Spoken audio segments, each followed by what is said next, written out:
Então, o tema de hoje é: ainda vale a pena fazer faculdade? Porque o que acontece aí, né? A gente, muita gente, vamos dizer assim, acabou crescendo numa realidade aqui no Brasil, e que se você tem, sei lá,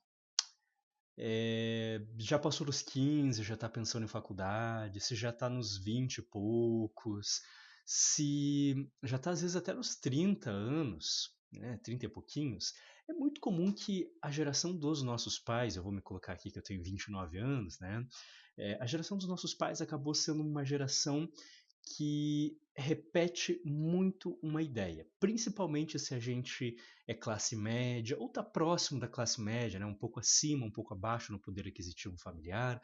Mas vamos pegar assim o meião da população brasileira, tá?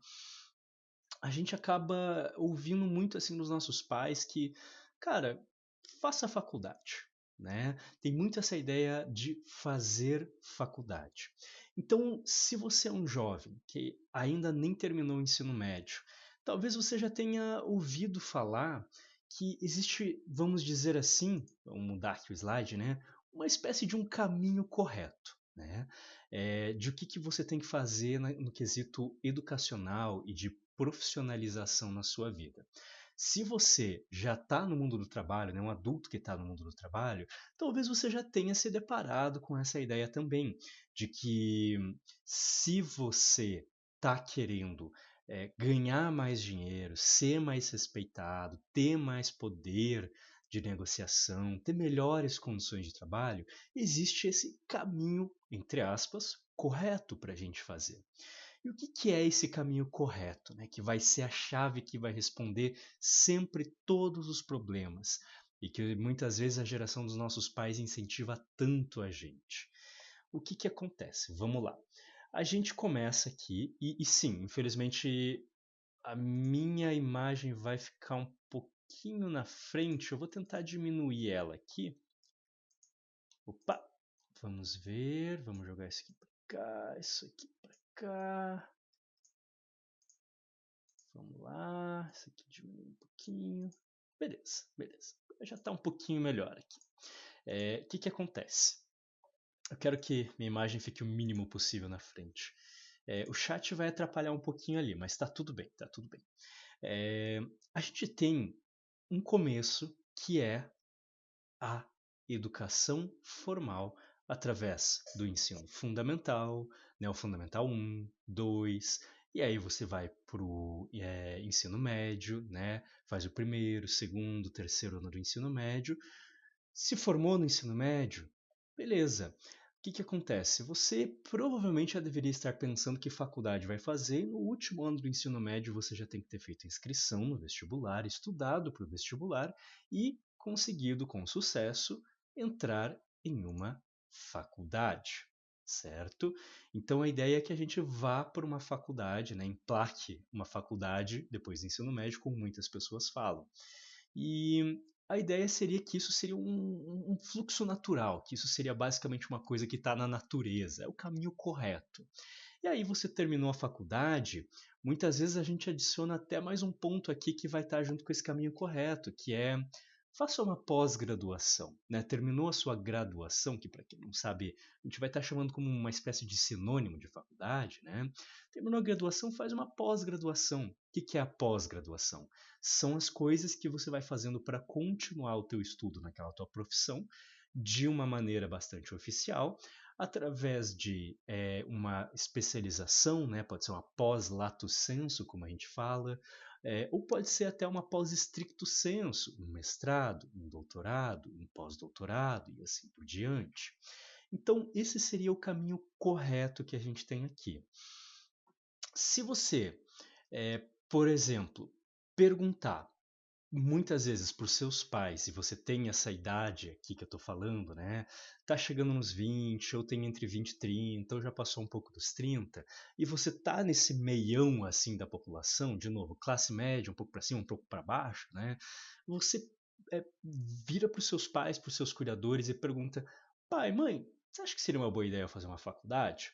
Cara, eu te digo que tem uma chance altíssima de eles dizerem: é claro que sim. Se é que eles já não estão te pressionando há bastante tempo para isso, né? Se é que você já não entrou na faculdade, está se perguntando se está fazendo a coisa certa de estar na faculdade, muitas vezes porque seus pais te pressionaram, seus cuidadores te pressionaram a entrar numa faculdade no momento que talvez você nem soubesse o que você queria da tua vida e você falou, bem, me ensinaram que não tem como errar, né?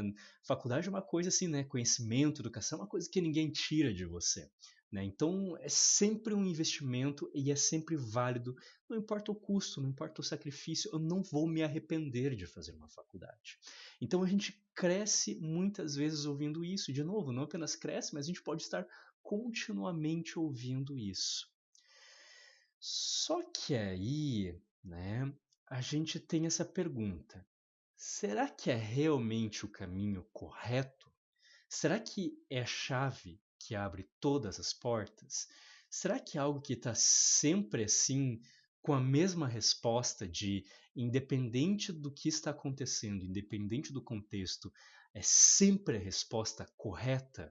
Fazer essa coisa de sair do ensino médio, se possível, já corre para a faculdade. Ou eu quero me especializar, eu quero dar um up na minha vida profissional, eu quero ganhar mais, eu quero ter mais respeito, eu quero ter melhores condições de trabalho. O caminho certo vai ser sempre fazer uma graduação, uma faculdade, né? E saiu da faculdade, ainda por cima, quem sabe até uma pós-graduação. E assim por diante. Será que essa é sempre a resposta correta quando essas perguntas estão em jogo? É isso que eu quero conversar com vocês hoje, porque é uma escolha importantíssima da nossa vida.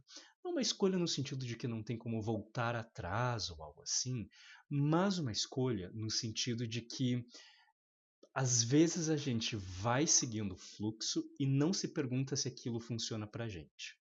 Então vamos pensar assim. Aqui no Brasil, a gente tem uma ideia muito interessante que eu acho que se expressa muito por essa questão que a gente está falando de fazer graduação, de buscar a educação formal, né, o ensino formal a todo custo, e muitas vezes a gente acaba tendo uma espécie de uma briga, né, entre um viés cultural que é de você ter que suar a camisa, de você ter que se esforçar pra caramba, aquela ideia do trabalho dignifica o ser humano, mas ao mesmo tempo a gente tem ainda também, muito expresso por tudo isso que eu falei, uma ideia de um certo elitismo intelectual. Então aquela ideia de que se você é mais culto, se você é mais erudito, se você tem doutor na frente do teu nome, né? Seja você médico, advogado, engenheiro, qualquer coisa assim, você vai ser um ser humano superior, você é um cidadão com mais valor do que o restante. E aqui no Brasil a gente meio que unificou essas duas ideias e criou uma espécie de elitismo intelectual esforçado. A ideia do intelectual aqui no Brasil não é necessariamente a ideia de alguém que tem uma sacada muito rápida, uma sagacidade para resolver as coisas com facilidade. Não, a gente uniu o pior dos dois mundos da nossa cultura. A ideia de você ter que correr atrás, né, de conhecimento e tudo mais para dar a tua carteirada, mas ao mesmo tempo você tem que ter sofrido muito para conseguir isso. A gente glorifica o sofrimento e o suar a camisa intelectualmente falando. Aquelas noites mal dormidas para ficar estudando por uma prova é uma coisa muito mais bem vista do que a gente tentar criar o nosso método particular de estudo que seja muito mais rápido, útil e eficaz e que permita a gente sofrer menos para estudar. Então a gente é o suor intelectual, é uma mistura dos piores elementos das duas coisas. Porque os dois lados têm coisas positivas também, mas a gente conseguiu fazer uma amálgama dos dois, sabe? Então a gente tem muito essa ideia assim de a gente ter que sofrer para conseguir ter essa questão intelectual, e daí você passa lá todos esses anos ali estudando para vestibular e tal, e aí você é uma pessoa foda, aí você é um cidadão de valor, aí você merece muito mais respeito do que todos os outros brasileiros, né? Então isso é uma questão muito cultural. E eu acho que vocês já estão tendo um spoiler aqui de que o jeito que eu tô falando é que não é uma questão que faz muito bem para nossa saúde mental. E é uma questão que ela limita muito as nossas escolhas de vida. É uma questão assim que de todas as coisas que a gente poderia ter, escolher essa para ser justamente o nosso ethos cultural, aqui o nosso ethos de como a gente deveria se relacionar com essa dimensão do estudo profissionalizante, eu acredito que ela é uma das mais empobrecidas de todas. E eu queria tentar pensar aqui com vocês algumas formas um pouco diferentes de ver a questão do estudo misturado com o mercado de trabalho, que não necessariamente sigam essa relação que a gente criou. Eu quero já começar criando um pouco de uma quebra nesse tipo de pensamento para vocês perceberem que tem muito mais por trás dessa relação.